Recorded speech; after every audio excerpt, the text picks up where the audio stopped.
Hello everyone, how are you doing? This is MD Tech here with another quick tutorial. In today's tutorial, I'm going to show you how to go about permanently deleting your Instagram account. So perhaps you've temporarily deactivated it and you'd rather just delete it. In today's tutorial, I'm going to show you how to take care of that. And without further ado, let's go ahead and jump right into it.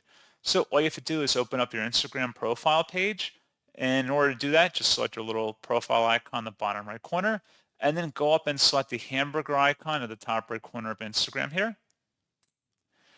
Select Account Center, hide the profile name. Underneath Account Settings, select Personal Details, select Account Ownership and Control, and then select the deactivation or deletion option, and then follow through with the on-screen prompts, and that's all you'd have to do.